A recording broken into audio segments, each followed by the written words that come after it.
సహ సంపాదకులు రమాదేవి గారు ఈరోజు మన స్టూడియోకి విచ్చేసి ఉన్నారు.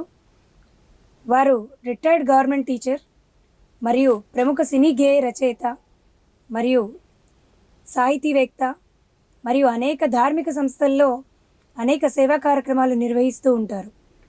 ముందుగా వారిని పరిచయం చేసుకుందాం. నమస్కారం అండి. నమస్తే అండి. నమస్కారం అండి. నమస్తే మేడం. ముందుగా మా ప్రేక్షకులకి మీ గురించి తెలుపవలసిందిగా కోరుతున్నాను. తప్పకుండా మేడం. నా పేరు రమాదేవి బుక్కపట్నం. మా భర్త పేరు అంబాళం రాజగోపాలాచార్యులు.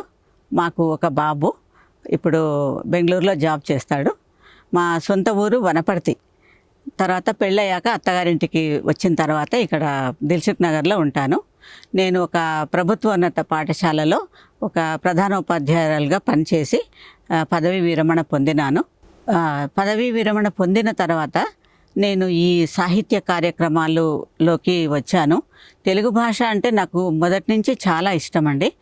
అయితే ఇప్పుడు ప్రస్తుతము డాక్టర్ రాధాకుసుమ గారి ద్వారా నేను ఆమె తీస్తున్న ఒక పత్రిక కుసుమ జయభేరి అనే పత్రికకు సహసంపాదకురాలిగా ఇప్పుడు నేను పనిచేస్తున్నాను. నేను ఈరోజు ఇక్కడ ఉన్నాను అంటే కనుక ఆమెనే కారణము. ఆమెకు సభాముఖంగా నేను నా కృతజ్ఞతలు ధన్యవాదాలు తెలుపుతున్నాను. ఒక సాహితీవేత్తగా మీ పరిచయం ఎటువంటిది? సాహితీవేత్తగా మొదట్లో కొంచెం ఇంతగా నేను ఇంట్రెస్ట్ చూపించకపోయేదాన్ని. అంటే స్కూల్లో నా బాధ్యతలు కూడా అలాగా ఉండేవండి. ఎందుకంటే అక్కడ 400 మంది పిల్లలు, ఒక 16 మంది టీచర్స్, మీ వంటలు చేయించడము, ఇప్పుడు ప్రస్తుత పరిస్థితులు మీకు తెలుసు. ఇక ఆ బాధ్యతలతో నేను ఎక్కువగా ఇదైపోయి నేను ఉద్యోగంలో ఉన్నంతకాలం కొంచెం తక్కువే చేశాను. మొదట్లో పాఠశాలలో ఉన్నంత కాలము నేను ఎక్కువగా శ్రద్ధ చూపించలేకపోయాను, ఎందుకంటే ఆ బాధ్యతలు అలా ఉండేవి. తర్వాత రిటైర్ అయిన తర్వాత నేను ఈ సాహితీ ప్రపంచంలోకి అడుగుపెట్టాను. మా నాన్నగారి తరఫున నాకు వాళ్ళు ఈ ఆసక్తి చాలా కలిగింది. నేను ఈ సాహితీ ప్రస్థానము మొదలుపెట్టినాను. రిటైర్ అయిన తర్వాతనే ఎక్కువగా చేశాను. అంతకుముందు స్కూల్లో మాత్రం పిల్లలకి ఎంత అవసరమో వాళ్ళకి నేర్పించడం ఎలా అన్న ఉద్దేశంతో అప్పుడు రాసుకునేదాన్ని. దాని తర్వాత ఇప్పుడు నా పూర్తి కాలం అంతా నేను ఈ సాహిత్యానికి, తెలుగు భాష అంటే చాలా ఇష్టం అండి. అందుకని దానికే నా సమయాన్ని అన్నీ వెచ్చిస్తూ ఉన్నాను. నాకు చేతనైనంత వరకు నేను నా కృషిని ఇలాగే చేస్తూ ఉంటాను అని కూడా నేను చెప్తానండి. తెలుగు భాషకు పట్టాభిషేకం, ఈ యొక్క కార్యక్రమం యొక్క అనుభూతి మీకు ఎలా ఉంది? తెలుగు భాషకు పట్టాభిషేకం అంటే తెలుగు భాష ఇప్పటికీ గొప్పదే. కానీ ఇప్పుడు ఉన్న జనరేషను, ఇప్పుడు ఉన్న పిల్లలకి ఇంకా ఇంగ్లీష్ మీడియం మీద మక్కువ ఎక్కువైపోయి ఆ తెలుగు భాషను కొంచెం వెనక్కి పెడుతున్నారేమో అన్న కాలంలో ఈ తెలుగు భాషకు పట్టాభిషేకం అనే ప్రోగ్రాం చేశారు మన గౌరవ బడే సాబ్ సారు, తెలుగు భాషా సాహిత్య సమితి అధ్యక్షుల వారు. చాలా అద్భుతమైన కార్యక్రమము. దాంట్లో పాల్గొనడము నా పూర్వజన్మ సుకృతమని నేను భావిస్తున్నాను. ఎందుకంటే నిజంగానే అసలు ఎంతమంది కవులను ప్రోగు చేయడము, వాళ్ళు కూడా ఎక్కడెక్కడి నుంచో వచ్చారు, 2 రాష్ట్రాల నుంచి ఎక్కడెక్కడి నుంచో వచ్చి తమలో ఉన్న కవితలను, తమలో ఉన్న తెలుగు భాష అభివృద్ధిని, తర్వాత ఇవన్నిటిని కూడా వాళ్ళు మన ముందు చెప్పడము, దీని ద్వారా అందరికీ కూడా తెలుగు భాష అంటే ఎంత గొప్పది అని తెలియడం కోసం ఇది ప్రోగ్రాం జరిగిందండి. దాంట్లో పాల్గొనడం చాలా బాగుంది. అందరూ వచ్చారు. ఇలాంటి కార్యక్రమాలు ఇంకా ముందు కూడా జరుగుతాయని నా ఆశాభావాన్ని వ్యక్తం చేస్తూ తప్పకుండా నా వంతు సహకారాన్ని నేను అందిస్తానని కూడా చెప్తున్నాను మేడం. తెలుగు భాషను అభివృద్ధి చేయడానికి ఈరోజు పాఠశాలల్లో ఇంకే రకమైన పద్ధతులు పాటించవచ్చు మీ అభిప్రాయం? తెలుగు భాషను అభివృద్ధి చేయాలి అంటే మేడం, చాలా మటుకు ఎక్కువ పాటల ద్వారా, తర్వాత వాళ్లకు రకరకాల కృత్యాలు ఇవ్వడం ద్వారా మనము ఈ భాషను బాగా అభివృద్ధి చేయొచ్చు. వాళ్ళలో ఆసక్తి పెంపొందించాలి అంటే బాగా కథలు రాయించాలి. వాళ్ళతోటి కథలు మనము రాయాలి, రాసి చెప్పాలి. వాళ్ళలో కూడా కథలు రాయడానికి ప్రేరేపిస్తే అది చాలా వాళ్ళ అభివృద్ధికి తోడ్పడుతుంది అని నా భావన. మీరు ఒక ఉపాధ్యాయురాలుగా మీ పిల్లలతోటి మీరు ఎలాంటి పద్ధతులు పాటించి వారికి ఆసక్తి కలిగించేవారు? తప్పకుండా. అయితే నేను ఒక ఉపాధ్యాయురాలుగా ఎట్లా అంటే వాళ్ళతోటి కథలు రాయించేదాన్ని, పాటలు కూడా రాసేవాళ్ళు పిల్లలు. అంటే వెనక ఉండి మేము కొంచెం నేర్పించేవాళ్ళము. ఒక ఒకరోజు ఒక చిన్న సంఘటన మేడం, డిక్టేషన్ చెప్తే పిల్లలు అంత సరిగా రాయలేకపోయేవాళ్ళు. అయితే ఒకరోజు ఏం చేసినానంటే ఒక వర్క్ ఇచ్చాను ఇంటికి. ఒక 100 టీవీ సీరియల్స్ కానీ, సినిమాల పేర్లు కానీ, మీ ఇంట్లో అమ్మ నాన్న పేర్లు కానీ ఏదైనా సరే ఒక 100 రాయాలి. 100కు ఎక్కువ ఎవరు రాస్తే వాళ్ళకేదో ఉంటుంది, బహుమతి ఇస్తాము అని చెప్పితే మీరు నమ్మరు, 100కు 100 కరెక్ట్ ఉన్నాయంటే అసలు చాలా ఆశ్చర్యం వేసింది. అప్పుడు మా టీచర్స్ అందరం మేము మీటింగ్ పెట్టుకొని వీళ్ళకు బాగా చూడడము, తర్వాత వాళ్ళకి ఇంట్రెస్ట్ ఎక్కడ ఉంటుంది అంటే టీవీ ద్వారా, తర్వాత సినిమాల లక్ష్మి అనే పేరు కూడా తప్పు లేకుండా రాశారు. అది కఠిన పదం. అంటే అక్కడ మేము టీచర్స్ అంతా మీటింగ్ పెట్టుకొని ఈ రకంగా ఒక పాఠగాలం, ఇప్పుడు భాషా భాగాలు నేర్పించాలి. భాషా భాగాలు అంటే ఇది నామవాచకం రా, ఇట్లా రా అంటే వాళ్ళు తొందరగా మైండ్కి పట్టదు. అదే ఒక పాట ద్వారా నేర్పించాను మేడం. తర్వాత ఈ చతుర్విధ ప్రక్రియలు ఉన్నాయి, కూడికలు, తీసివేతలు, గుణకరాలు, వాటి మీద కూడా ఒక పాట రాసాం. పాట రాస్తే పిల్లలు ఎప్పుడు భాగహారం దగ్గర వాళ్ళు చాలా ఇబ్బంది పడతారు. ఎందుకేమో అది తొందరగా అర్థం కాదు పిల్లలకి. తర్వాత పాట ద్వారా చేస్తే మాత్రం చాలా బాగా నేర్చుకున్నారు. అది నా స్వానుభవము. నేను దాంట్లో గెలిచినాను కూడా నేను గర్వంగా చెప్పుకుంటాను మేడం. పిల్లలకి మీరు భాషా భాగాల మీద పాట రూపంలో నేర్పించాను అని చెప్పని తెలిపారు కదండి, మా ప్రేక్షకుల కోసం ఆ పాటను వినిపించగలరా? ఓకే మేడం, కాకపోతే గొంతు బాగుండదు. ఓకే ఓకేనా? అయితే పిల్లలకి భాషా భాగాలు చిన్నతర వరుసలో నేర్పించాలనుకున్నప్పుడు పాట రాసుకున్నాను మేడం. భాషా భాగాలు తెలుగు భాషకివే ప్రాణాలు, భాషా భాగాలు తెలుగు భాషకే పంచ ప్రాణాలు, నామవాచకం మొదటిది, తర్వాత మనుషుల పేర్లు, ఊర్ల పేర్లు అనేది దాంట్లో వస్తుంది. రెండో చరణంలో సర్వనామము. అలా నేర్పిస్తే వాళ్ళు తొందరగా నేర్చుకున్నారు మేడం. ఆ రకంగా నేను నా సర్వీస్లో చేశాను. నో కాస్ట్ లో కాస్ట్ అనే కార్యక్రమం నిర్వహించడంలో మీరు ఎన్నోసార్లు గెలుపు పొంది అవార్డు గ్రహీత అయ్యారు. దాని గురించి వివరించవలసిందిగా కోరుతున్నాను. Okay madam. అయితే మేము పనిచేసిందంతా గ్రామీణ ప్రాంతాలు మేడం.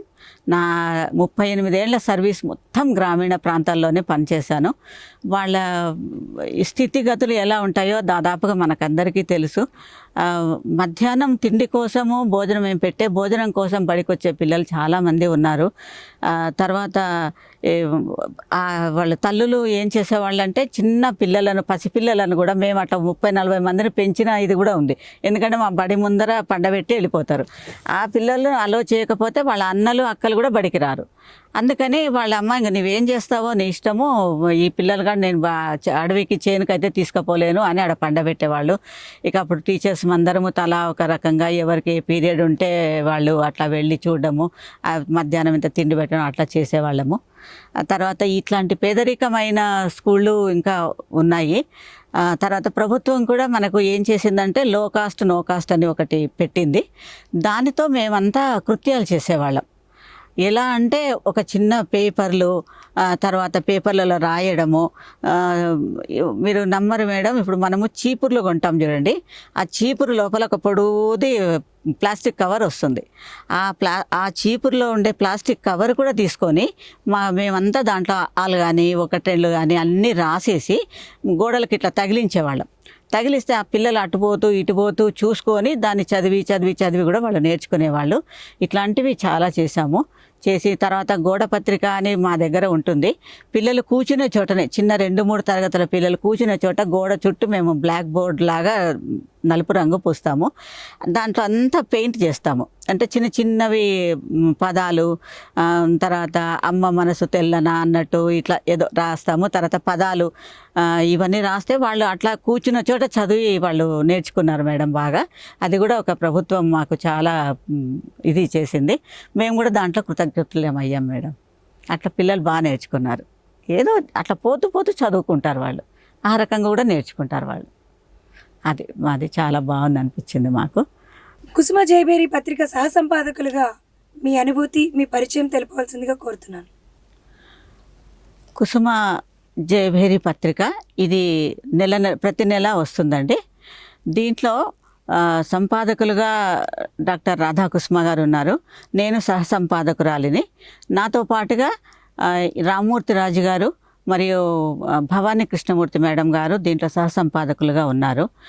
ఇందులో తరపట్ల సత్యనారాయణ సార్ గారు, జల్ది విద్యాధర్ గారు సలహాదారులుగా ఉన్నారు ఈ పత్రికలో. మిగతా వాళ్ళందరూ కూడా అడ్మిన్స్ అందరు కూడా ఇక్కడ సభ్యులుగా ఉన్నారు. వాళ్ళ తాతగారు స్థాపించిన జయభేరి పత్రికను మళ్ళీ పరిచయం చేయడం కోసమని రాధాకుసుమ మేడం గారు ఈ పత్రికను కుసుమ జయభేరి అనే పేరుతో దీన్ని మళ్ళీ మొదలు పెట్టారు. ఈ పత్రికలో చాలా రకాలైన అంశాలు ఉన్నాయండి. కథలు, కవితలు, తర్వాత కొన్ని రకాల ఆధ్యాత్మికంగా కూడా రాస్తారు. తర్వాత న్యాయ సలహాలు ఉన్నాయి. చాలామంది ఎంతోమంది మరుగున పడిన వాళ్ళ కవుల యొక్క పరిచయాలు ఉన్నాయి. సహజంగా గృహిణులకు కావాల్సిన వంటలు కానీ, తర్వాత జోక్స్ కానీ, సామెతలు కానీ అన్ని రకాల అంశాలు ఈ పుస్తకంలో పొందుపరిచి ఉన్నాము. అయితే తెలుగు భాషకు మీద మాకున్న మక్కువ చాలా అందరికీ ఉంది ఎక్కువ. మేమేం చేస్తున్నామంటే ఈ మన తెలుగు భాషను అభివృద్ధి చేయడానికై ఈ పత్రికలో పాల్గొంటూ మేమంతా మా చేతనంత సహకారాన్ని మా మేడం గారికి అందిస్తున్నాం. మేడం, ఒక సినీ గేయ రచయితగా, ఒక సాహితీవేత్తగా, ఒక కవయిత్రిగా మీరు రచించిన వాటిలోంచి ఏదైనా మా ప్రేక్షకుల కోసం వినిపించాల్సిందిగా కోరుతున్నాను.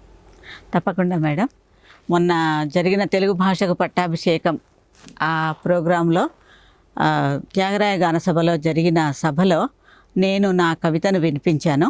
ఆ కవితను ఇప్పుడు మళ్ళీ వినిపిస్తున్నాను.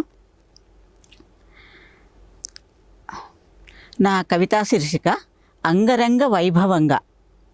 నా నాలుక నుండి జాలు వారుతోంది తెలుగు భాషా సుస్వరాల ఝరీ ప్రవాహం. హృది నుండి అనంతంగా పొంగి పొర్లుతోంది ఆ భాషా తేనెల తీయందనం. మాట్లాడిన ప్రతి తెలుగు మాట మై మరపింపజేస్తుంది వినిపిస్తూ సప్తస్వరాల నాదం. తెలుగు భాష లెస్సన్న రాయలవారి పొగడ్త తీసుకెళ్తోంది మనసును మరో లోకం. మధుర సుమధుర సుందర పద లాలిత్యం మధురాతి మధురమైన తెలుగు భాషకే సొంతం. కవిత్రయం వారి భారతం తెలుగు, పోతనామాత్యుని భాగవతం తెలుగు.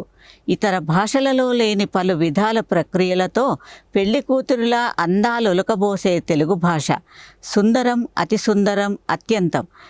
వెలుగులతో విలువలలో మెరుస్తోంది అనంతం. దేశ భాషలలో తెలుగు భాషాస్థానం అత్యున్నతం. చేయాలి మనమందరం తెలుగు భాషకు పట్టాభిషేకం అంగరంగ వైభవంగా. చాలా అద్భుతంగా ఉంది మేడం. ఈరోజు ఈ కాలం ఉపాధ్యాయులకి కానీ, పిల్లలకి కానీ, ఒక రిటైర్డ్ టీచర్గా మీరు ఇవ్వదలుచుకున్న సలహా ఏమైనా ఉందా? ఇప్పటి టీచర్స్ అందరూ కూడా బాగా వర్క్ చేస్తున్నారు మేడం. అయితే ఇంకా కొంచెం అంకిత భావము తోటి పనిచేస్తే మన పిల్లలందరూ కూడా వాళ్ళు ఒక అత్యున్నత స్థాయికి చేరుకుంటారు. మనము ఏమున్నా కూడా మన సొంతముగా సమస్యలు ఎన్నున్నా కూడా అవి మన గడపలోకి పెట్టేయాలి. బడికి వచ్చిన తర్వాత కేవలం పిల్లలనే దృష్టి పెట్టి మనము ఉంటే తప్పకుండా మనము మన మంచి పౌరులను మన దేశానికి అందించగలుగుతాము. అందుకని ఉపాధ్యాయులు కొంచెం ఈ విషయంలో కాస్త శ్రద్ధ వహిస్తే చాలు. ఆల్రెడీ ఉంది వాళ్ళకి శ్రద్ధ, లేదని అనను, కానీ ఇంకొంచెం అంకిత భావంతో చేస్తే బాగుంటుందని నా అభిప్రాయం. చాలా సంతోషం మేడం. మీ అమూల్యమైన సమయాన్ని మాకు వెచ్చించి మా కోసం, మా ప్రేక్షకుల కోసం తెలుగు భాషా సేవా సమితి చైతన్య సమితి తరఫున, ప్రజావాణి టీవీ తరఫున మీకు ధన్యవాదాలు తెలుపుకుంటున్నాను. ధన్యవాదములు మేడం.